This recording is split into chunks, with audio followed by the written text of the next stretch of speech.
비즈니스 모델 캠퍼스에 대해서 들어본 적 있으신가요?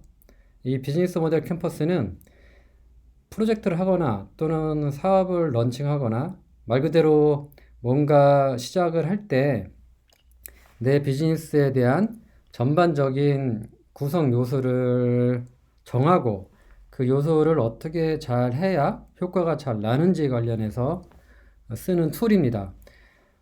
보통 마케팅 회사들이 주로 이런 것들을 많이 쓰죠. 그리고 처음에 스타트업 하거나 또는 뭔가 사업을 시작하시는 분들이 요 항목에 대입을 해보고 내가 어떻게 비즈니스를 해야 될지, 어떤 항목들을 어떻게 해야 될지 구체적으로 연구하고 구체적으로 고민할 때 쓰는 이 툴이거든요. 그걸 비즈니스 모델 캠퍼스라고 그러는데, 우리는 이제 유럽 구매 대행을 하고 있으니까 유럽 구매 대행 비즈니스 모델 캠퍼스에 대해서 한번 생각을 해보겠습니다. 자, 이 비즈니스 모델 캠퍼스는 총 9가지의 구성 요소로 되어 있습니다. 이 9가지 구성 요소가 각각 따로따로 노는 게 아니고 얘가 하나로 뭉쳐져서 사업이 완성되고 그게 잘 됐을 때 사업을 잘할 수 있는 구조로 라고 생각이 하는 사상으로 만들어져 있는 거죠. 자, 첫 번째 여러분이 사업을 할 때 가장 신경 쓰는 게 뭐죠? 그리고 첫 번째 항목이 뭘까요? 이 비즈니스 모델 캠퍼스에서는 가치 제안이라고 합니다. 그럼 가치 제안이라는 건 뭘까요? 가치 제안이라는 건 내 고객한테 내가 제공하는 그리고 고객이 느끼는 가치를 어떤 거다라고 알려주는 거겠죠. 자, 유럽 구매 대행은 쇼핑몰이죠. 전자상거래로 물건을 고객한테 파는 건데, 그럼 가치 제한이 좋은 물건을 많이 사서 고객들한테 많이 파는 게 가치 제한일까요? 자, 아니면 좋은 물건을 싸게 사서 고객들한테 아주 싸게 잘 파는 게 가치 제한일까요? 물론 당연히 그것도 가치 제한이 있겠죠. 근데 여기서 말하는 가치 제한, 또 우리가 생각해야 될 가치 제한은 그 고객이 싸고 좋은 것들을 잘 사게 하는 게 가치 제한이라고 하기보다는 고객이 자기 생활 또는 자기 라이프 스타일에서 좀 더 풍요롭고 그리고 자기 심리적 만족을 더 많이 갖게 하는 것, 이게 정말 진정한 가치 제한 아닐까요? 그래서 실제 우리 유럽 구매 등의 가치 제한은 고객의 심리적 가치를 만족시켜주는 게 진정한 가치 제한이라고 생각할 수 있겠죠? 이 가치 제한, 그러면 고객의 심리적 가치 제한은 뭘까요? 금방 말씀드렸듯이 즐거운 라이프 스타일을 자기가 영위할 수 있도록 해주는 게 우리의 가치 제한이죠. 거기에 필요한 어떤 재화가 있고 또 상품이 있을 수 있는 거니까. 자, 근데 그 심리적 가치가 어디서부터 시작할까요? 통상 여러분 물건을 살 때 어떤 생각을 하세요? 네, 그거 가지고 정말 멋지게 살 수 있겠어 라는 것보다는 먼저 생각드리는 건 내가 얘를 샀을 때 얘가 제품이 정말 괜찮은 제품일까? 내가 정말 이거 속지 않고 잘 사는 걸까? 내가 이만한 돈을 지불하는데 이만한 가치를 얘가 갖고 있을까? 이런 고민을 하겠죠. 이게 바로 뭐겠어요? 사람은 손실을 가장 싫어합니다. 내가 피해보거나 내가 다치거나 내가 상처를 입거나 이런 육체적인 걸 떠나서 또 심리적으로 내가 누구한테 어떤 물건을 샀는데 너 그걸 어디서 그런 거 샀어? 또는 야 그걸 왜 이렇게 비싸게 주고 샀어? 여기서 네 안목이 뭐 그 정도야. 뭐 이런 심리적으로 누구한테 합리적이지 못하고 그리고 구매를 좀 바보스럽게 했다는 걸, 이걸 가지고 사람들한테 질타를 받거나 또는 그거에 대해서 피드백 받는 게 제일 싫겠죠. 결국은 우리가 저 내면에는 물건을 살 때 내가 내 생활을 멋지게 영위하는 것도 있지만 그 멋진 삶이 내가 물건을 구매했을 때 너 참 정말 잘 구매했구나 또는 합리적인 구매를 하고 있구나, 또는 정말 똑똑하게 구매했거나 스마트한 구매 뭐 이런 것들이지 않겠어요? 우리가 고객한테 전달할 내용은 쌉니다. 물건 엄청 좋습니다. 오래 쓸 수 있습니다가 아니고 당신이 이 물건을 샀을 때 당신 생활도 풍요로워질 수 있겠지만 당신의 심리적인 가치도 그리고 상대방들, 당신 지인들, 주변인들한테 훌륭한 구매를 했구나라는 걸 은연중에 그것들을 듣기를 원하는 거겠죠. 그래서 제품이 가격만 가지고 기능만 가지고 고객에게 가치를 전달하지 못하는 이유가 여기에 있는 겁니다. 결국은 심리적 가치가 가장 중요한 거죠.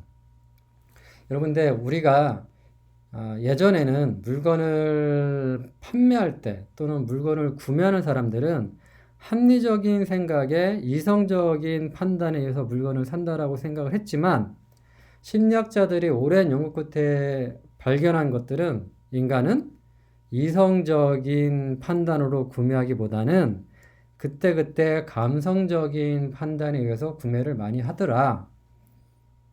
이 부분은 여러분들 수없이 들어오셨잖아요.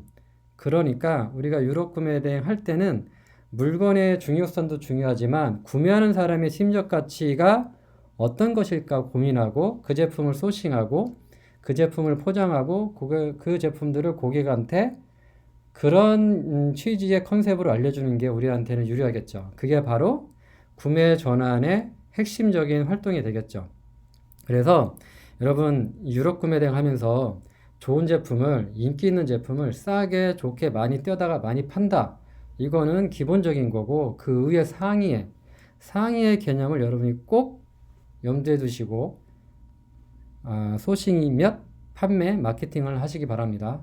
자, 여기까지 내가 좋은 제품을 많이 발굴했고 고객들한테 심리적 가치를 안겨줄 수 있는 여러 가지 장치들을 마련했어요.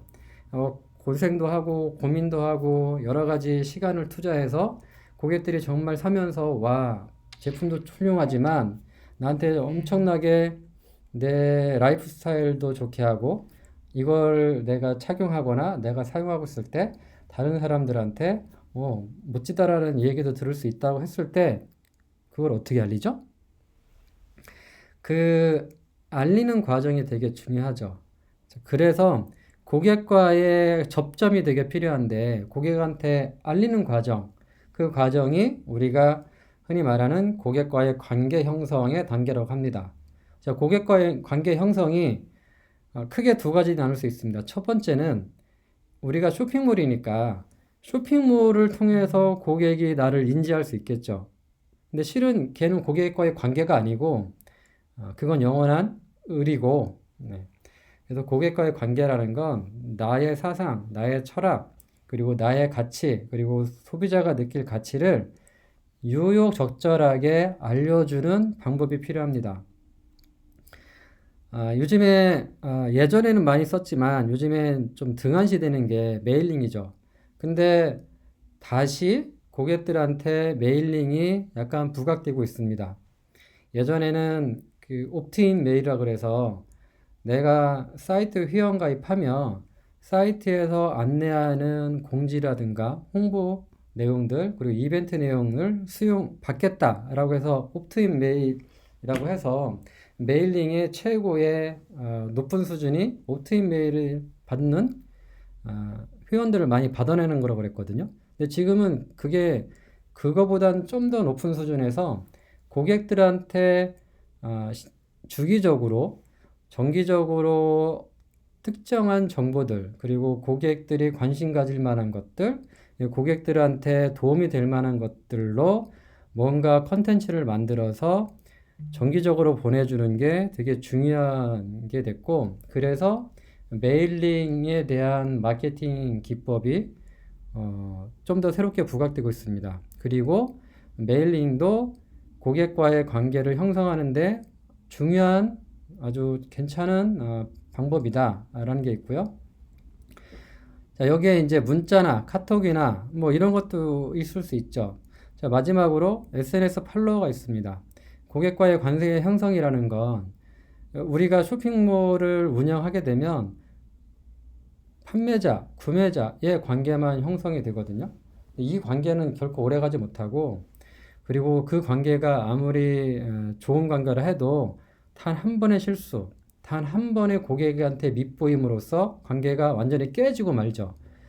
그래서 우리는 판매자에서 고객들한테 어떤 정보를 제공해주는 큐레이터 역할을 좀 해줘야 되고, 그리고 SNS에서 그런 것들을 충분히 살려서 쇼핑몰의 고객이 아니고 내 SNS의 팔로워가 되게 하는 게 되게 중요합니다. 그게 우리가 고객 관계를 형성하고 그리고 구매 전환을 높이거나 내 쇼핑몰 사업을 좀 더 잘할 수 있는 아주 중요한 요소가 되겠죠. 자, 아까 채널을 간단히 말씀드렸는데, 우리가 고객과를 만나는 접점이 어쩔 수 없이 쇼핑몰이죠. 그 쇼핑몰은 오픈마켓이 있고 또 전문물도 있고 자사몰도 있어요. 여러분 대부분 오픈마켓에서만 고객들을 만나는 경우가 많을 겁니다. 전문물로도 여러분들이 고객을 만나야 되는데, 그 전문물로 만나는 것도 예전에 유럽 구매 대행이 아니고 중국 구매 대행 하거나 또 위탁 판매만 하셨던 분들은 사실 전문물에 내가 입점해서 팔기가 되게 어려웠어요. 근데 요즘에는 이런 유럽 구매 대행이라고 개념보다는 인테리어, 가구 소품 또는 전문 IT 제품 또는 전문 패션몰들 이런 쪽에 내가 입점을 하거나 거기에 둥지를 틀고 내 상품을 알리는 이럴 수 있는 과정들이 생겼죠. 특히 현재 명품 같은 경우는 발란, 머스티, 트렌비, 피레이 등등등 해서 명품 전문물들이 생겨났잖아요. 거기에 유럽 구매 대행 제품들이 들어갈 수 있습니다. 그쪽에는 반드시 명품만 아니어도 유럽의 인기 제품들을 그 안에 입점시켜서 팔 수가 있어요. 그러니까 이런 기회가 생기는 거죠. 또 자사몰도 있죠. 자사몰 같은 경우에는 우리가 오픈마켓이나 어디 입점해서 파는 수준을 넘어서 이제 내가 나만의 사이트를 만들어내고 나만의 제품들로 구성을 하고 고객들한테 특정 카테고리 군, 키워드 군들을 대량으로 등록해 놓고 또는 적은 숫자라도 정말 괜찮은 제품만 큐레이션해서 등록해 놓은 다음에 고객들의 눈을 더 즐겁게 하고 그리고 고객들의 구매 과정도 경험도 즐겁게 하는 이런 것들은 이제 자사몰로 여러분이 해결할 수 있겠죠. 자, 그러면 그 내가 고객 관계를 맺고 또 채널을 통해서 고객과의 또 접점을 찾았으면 자, 그 고객들은 과연 우리 제품을 사는 고객들인데 그 제품을 사는 고객들은 어떤 사람들일까요? 자, 아까 내가 감성적 구매를 말씀드렸고, 자, 유럽 제품이 한국 제품이나 중국 제품보다 당연히 비싸죠. 근데 그 비싼 제품들이 왜 팔릴까요?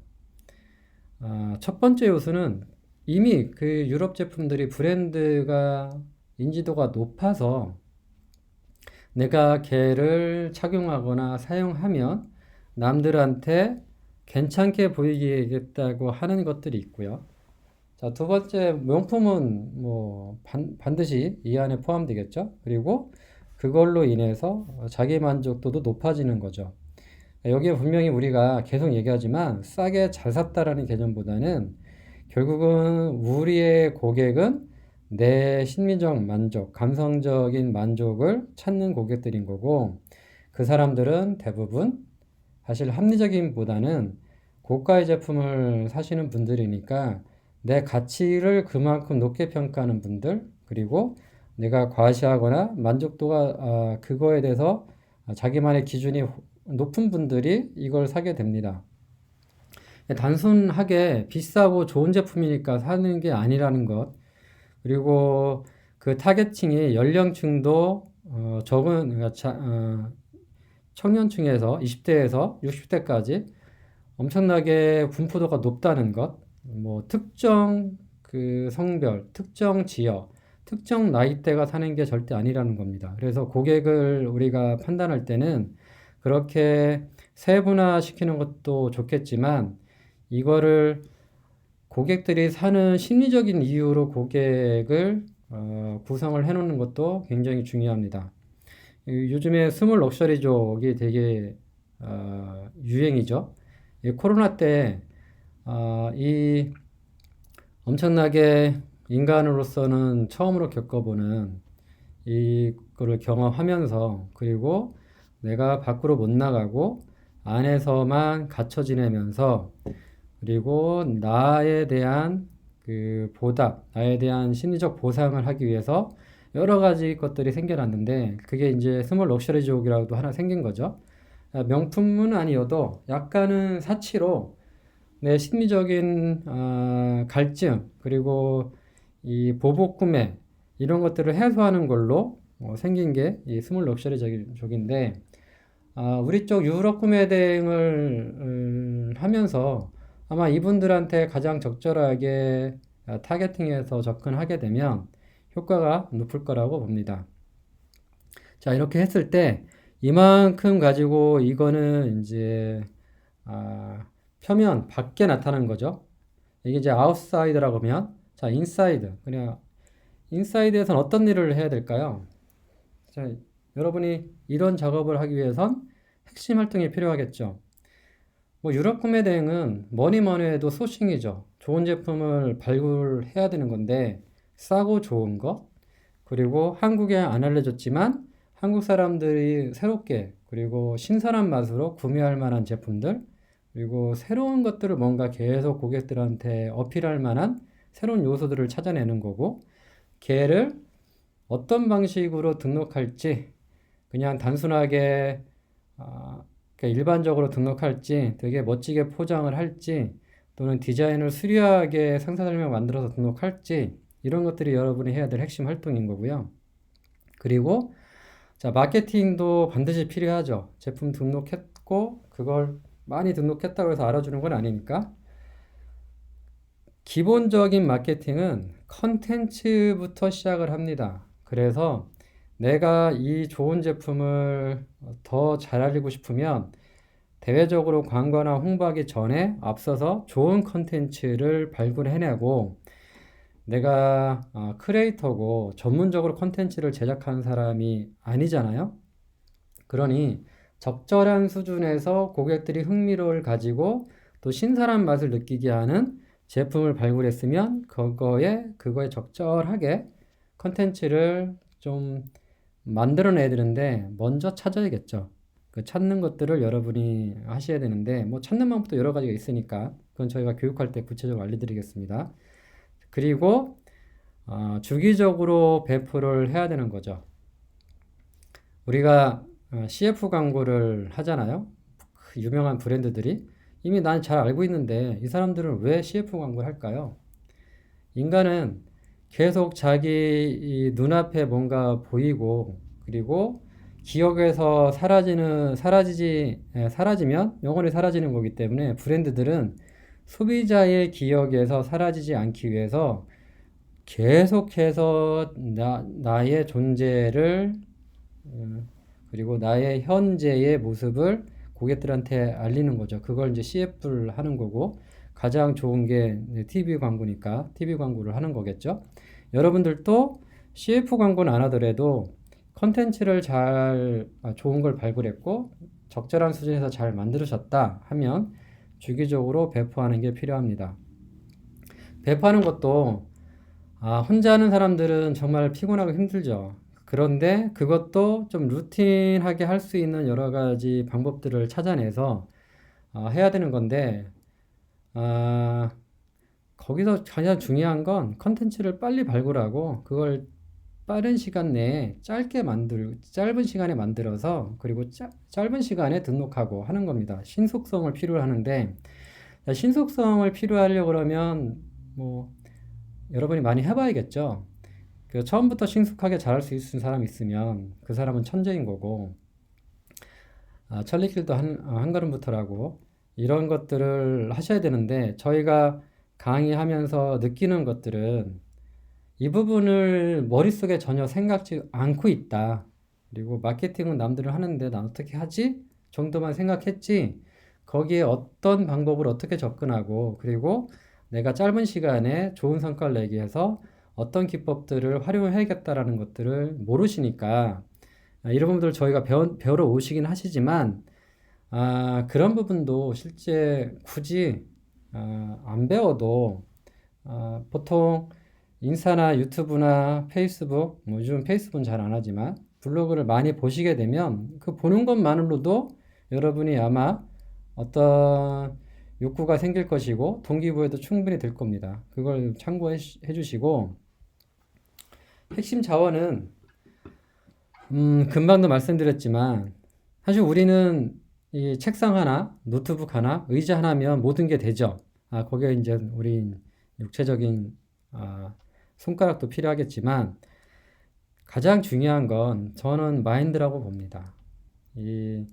우리가 큰 투자를 해서 브랜드를 만들어서 제조를 하고 수많은 사람들을 고용해서 모든 경제 활동을 하는 게 아니고 그렇게 했던 것들을 내가 내 쇼핑몰에 등록해서 소비자들한테 어필하는 거니까 사실 그게 그 활동에 대한 이런 전반적인 마인드만 있어도 이 사업 자체가 재밌고 그리고 되게 할 만한 것, 당장에 수익이 안 나더라도 충분히 투자할 만한 가치가 있다라고 생각하는 것, 그게 바로 비즈니스 마인드잖아요. 그 마인드가 첫 번째로 생각합니다.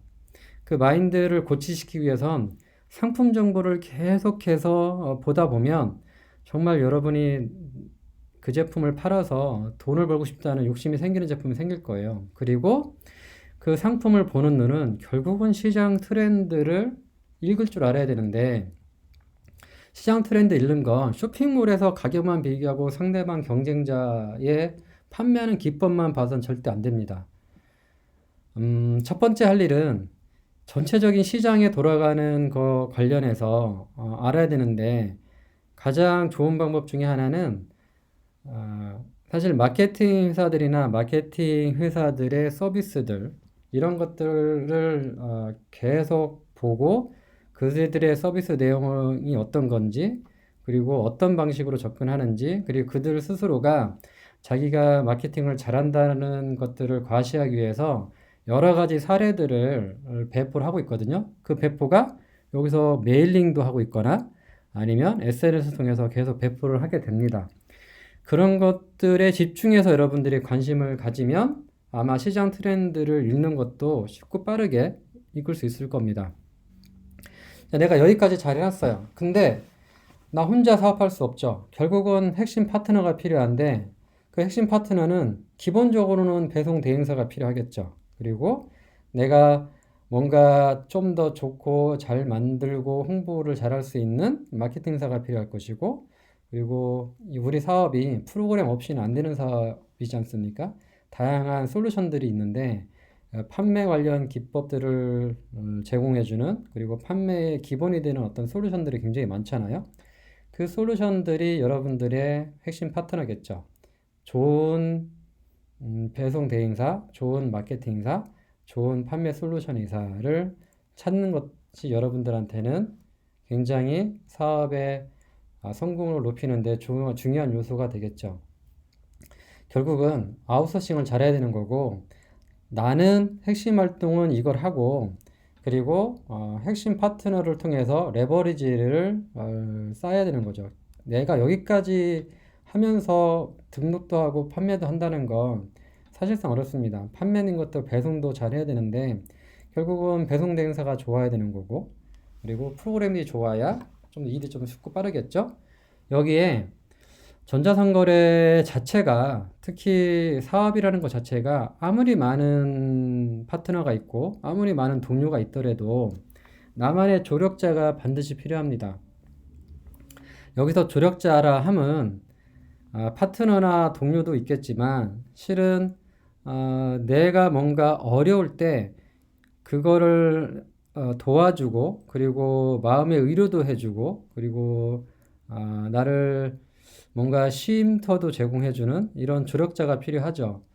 이런 조력자들은 이미 여러분들이 지금까지 살아오면서 친구도 있을 것이고 아니면 멘토도 있을 것이고 또는 같이 사업하는 뭐 동료들도 있을 것인데 지금 이런 걸 하다 보면 가장 나의 큰 조력자는 여러분들하고 같이 교육을 시작한 그리고 구매 대행을 하고 있는 외롭게 구매 대행을 하고 있는 파트너 같이 동료들이 여러분의 가장 큰 조력자가 되지 않을까 생각합니다. 그래서 장사는 돈을 버는 거고 사업은 사람을 버는 거고 기업은 문화를 만든다고 그랬는데 우리는 현재 장사는 넘어갔고 사업을 하는 거니까 조력자, 즉 사람을 많이 버는 걸로 이 사업의 하나를 또 사람을 많은 버는 걸로도 생각을 해주셨으면 좋겠습니다. 자, 비용은 실은 우리는 큰 투자가 거의 없기 때문에 사실 이걸 하는 그 자체가 나한테는 기회비용인 거죠. 저희가 매번 말씀드리는데 내가 이거를 안 하는 동안에 다른 걸 했으면 얼마나 좋았을까 라고 생각하는 시점이 반드시 발생하게 될 겁니다. 이거보다는 저게 좋지 않을까? 내가 이거 하는 동안 저걸 했으면 얼마나 나았을까 하는 것들. 근데 어딜 가나 모든 사업은 다 똑같습니다. 기회비용이 발생을 하는데 제가 여기서 드리고 싶은 말씀은 여러분의 기회비용은 지금 이거를 시작했는데 잘 안 돼서 다른 거에 눈을 돌리는 그 자체가 저는 비용 손실이라고 보고 있어요. 여기에서 끝을 본다라고 판단하시면 분명히 그 기회비용도 사라지게 될 겁니다. 왜 여기서 끝을 보게 하느냐? 제가 여기서 끝을 보게 하는 이유는 유럽 구매대행 하나 가지고 끝을 보라는 얘기가 아닙니다.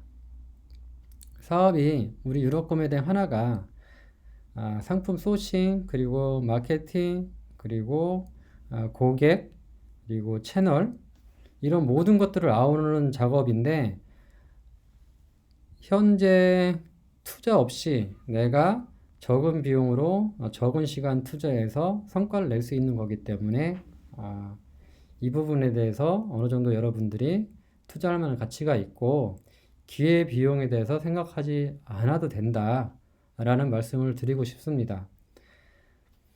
사람은 항상 실패도 하고 그리고 그 실패가 크기도 하고 작기도 합니다. 근데 실패는 작은 성공이라고 합니다. 그래서 기회 비용이라는 걸 염두에 두고 이 비즈니스를 하지 마시고 나한테는 이 기회밖에 없다라고 생각하고 작업하시면 좋겠습니다. 그리고 다시 한번 말씀드리는데 유럽 구매대행 하나로 여러분들이 이것만 가지고 매진하라는 얘기가 아니고요. 이 비즈니스 모델 캠퍼스를 봤듯이 지금 여러분이 하는 것 자체가 더 큰 비즈니스, 더 큰 사업, 또 전혀 다른 사업 할 때도 여러분들한테 똑같은 9개 요소가 다시 여러분한테 올 겁니다. 그럴 때 그 요소를 지금 경험해 보시면 다른 비즈니스 하실 때 충분히 도움이 될 거라고 보고 있습니다. 자, 수익은 우린 판매 마진하고요. 중요한 게 있죠. 이 유럽 구매대행 하든 쇼핑몰을 하다 보면 중요한 건 내가 수천 개 제품 올려놨더라도 나한테 매출의 기여도가 올리는 건 소수의 제품입니다. 그 소수의 제품을 가지고 더 강화하고 더 경쟁력을 높여서 정말 확실한 매출을 올릴 수 있는 이런 요소가 있죠. 그게 바로 전략 상품일 텐데 그 전략 상품이 아마도 여러분들한테는 가장 좋은 수익이겠고 가장 큰 수익이겠죠.